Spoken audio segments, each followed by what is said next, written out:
Salut guys, c'est Bella, j'espère que vous allez bien. Aujourd'hui, j'ai sorti ma tasse de Noël. C'est encore l'hiver, j'ai le droit.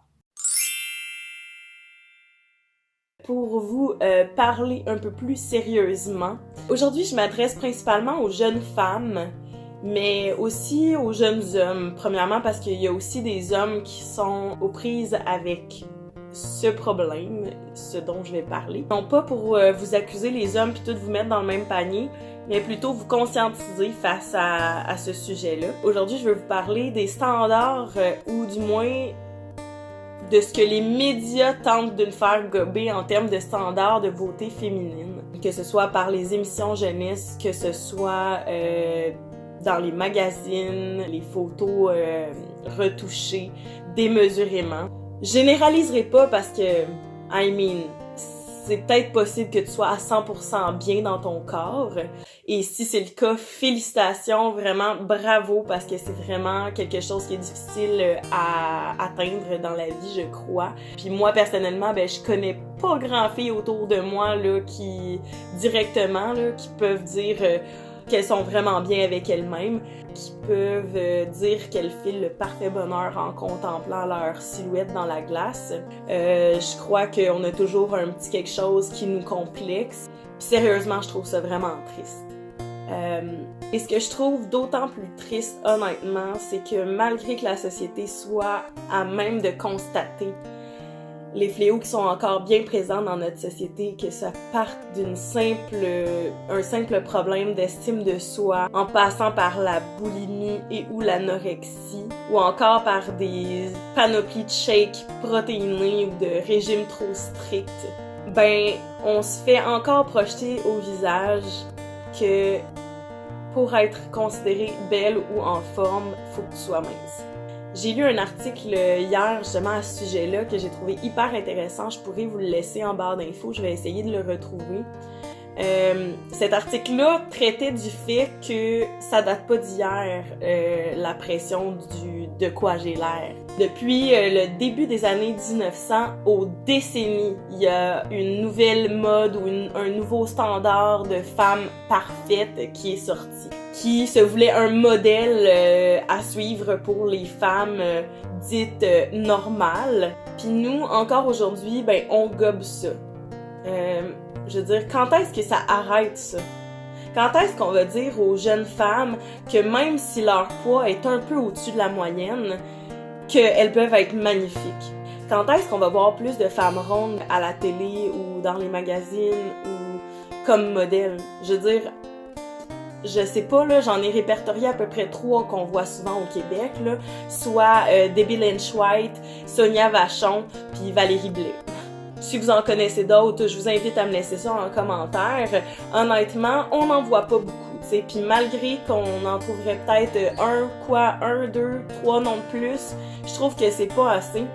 Puis honnêtement, je trouve ça limite déplorable. C'est comme si on nourrissait constamment le cercle vicieux de OK, j'ai une faible estime de moi, mais c'est agrémenté par le fait que je vois des super belles filles qui sont finalement retouchées de A à Z dans les magazines, que ce soit la taille des seins, la taille des bras. Je trouve ça triste parce que finalement, on se crée ces standards-là, on les invente à la limite, on invente la femme parfaite qui finalement n'existe même pas.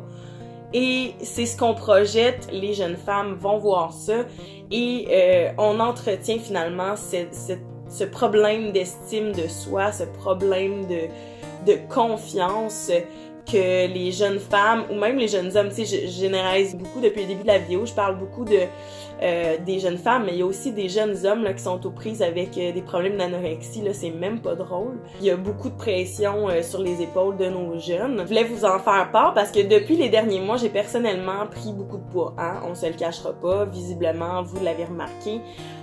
Puis même si je suis pas tant à l'aise avec cette prise de poids-là, je me trouve pas laide pour autant, tu sais. Mais depuis le début de la semaine, la phrase « je suis trop grosse » résonne dans ma tête, ok? Puis j'ai pas envie d'étaler le pourquoi de cette phrase-là qui revient, parce que ce serait de donner de l'importance aux propos d'une personne qui en a même pas dans ma vie.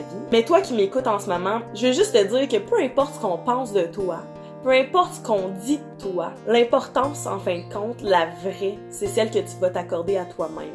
Laisse jamais personne te dire ou te faire croire que tu vaux rien.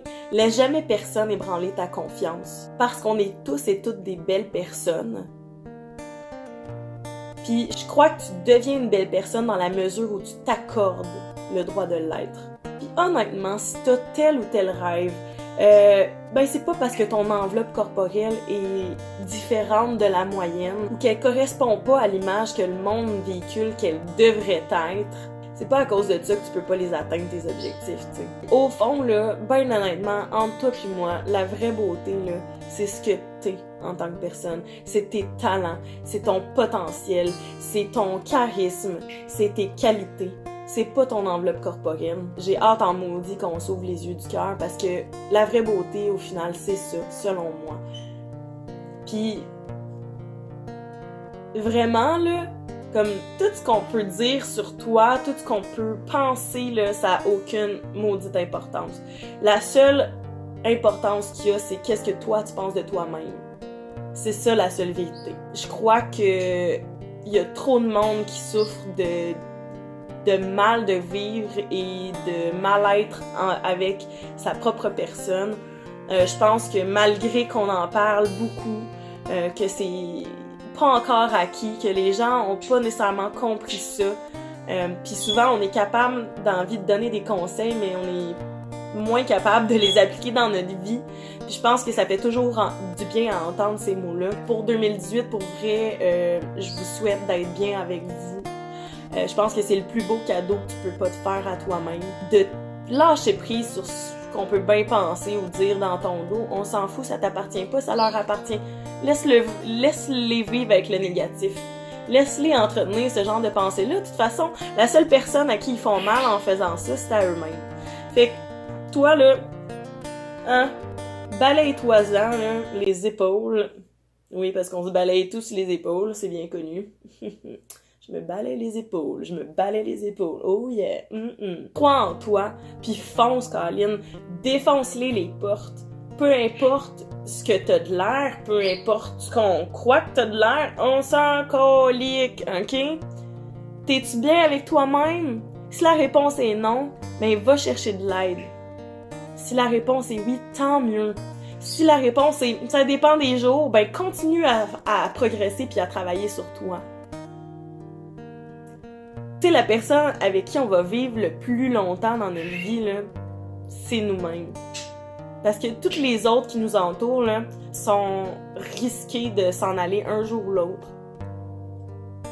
Au final, là, on est tous ensemble, mais on est tous seuls en même temps.